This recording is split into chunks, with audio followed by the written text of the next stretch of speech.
आसमान की खबर हम तक पहुंचा सकता था।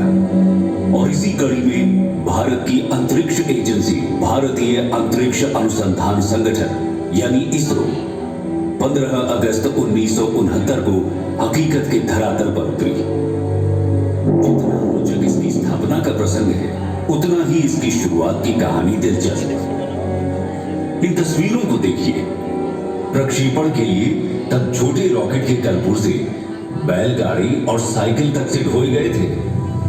54 साल बाद बीते दिनों चंद्रयान 3 के सफल प्रक्षेपण ने इसरो की उपलब्धियों में एक नहीं बल्कि 4 चांद लगा दिए। सारी दुनिया भारत की इस अंतरिक्ष एजेंसी का न सिर्फ लोहा मान रही है, बल्कि दुनिया की प्रमुख 5 स्पेस एजेंसियों में इसका नाम शुमार हो चुका है। आखिर इसरो का अब तक का कैसा रहा है सफर? कितनी चुनौतियों का सामना कर वो आज इस मंजिल तक पहुंची है? चलिए डालते हैं एक नजर उसकी अब तक की यात्रा पर। भारतीय अंतरिक्ष अनुसंधान आज जिस मुकाम पर है, इसके पीछे एक गहरा इतिहास छुपा हुआ है। इसरो एक ऐसा नाम है जिसकी शुरुआत 1920 के दशक में ही हो गई थी। 2 महान वैज्ञानिकों होमी जहांगीर भाभा और विक्रम साराभाई ने कई सारे प्रयोग करके अंतरिक्ष अनुसंधानों का निर्माण किया। अपनी सोच और समझ ने इसरो के विकास में महत्वपूर्ण योगदान दिया। सन 1969 में इस अंतरिक्ष अनुसंधान संगठन को ही तत्कालीन रूप से इसरो का नाम दे दिया गया। इसरो का मुख्य कार्य वैसे तो अंतरिक्ष में लॉन्च होने वाले व्हीकल सिस्टम और साउंडिंग रॉकेट के संपूर्ण डिजाइन बनाना, उसका विकास और उन्हें ठीक तरह से अंतरिक्ष में लॉन्च करने का है।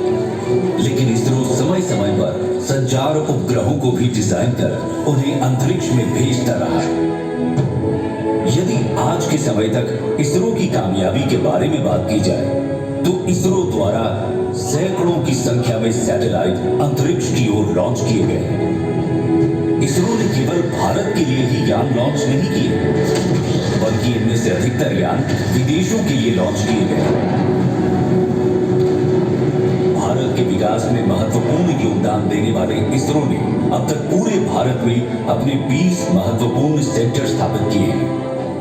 भारत के विभिन्न राज्यों में विभिन्न उद्देश्यों से अलग अलग भारतीय अनुसंधान के केंद्र बनाए गए हैं। इसरो की सबसे बड़ी और अहम उपलब्धि चंद्रयान की रही, क्योंकि इस यान ने चंद्रमा पर पानी की खोज करके वहां भारत देश का परचम लहराया और चांद पर खोज करने वाला पहला देश बनकर इतिहास के पन्नों में अपना नाम दर्ज कराया।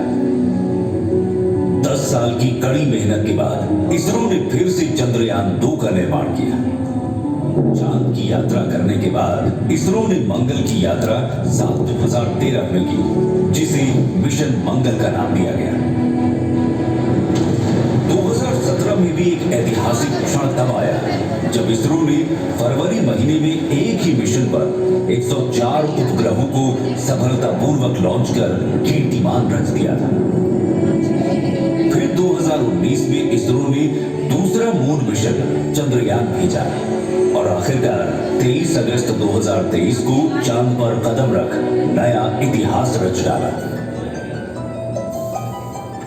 भारत आज चंद्रमा के दक्षिणी ध्रुव तक पहुंचने में अग्रणी देश बन चुका है और इसका श्रेय जाता है इसरो को।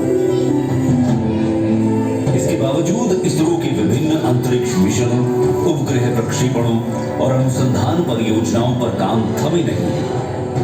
इसरो का सफर जारी है। इसरो की सफलता को सलाम।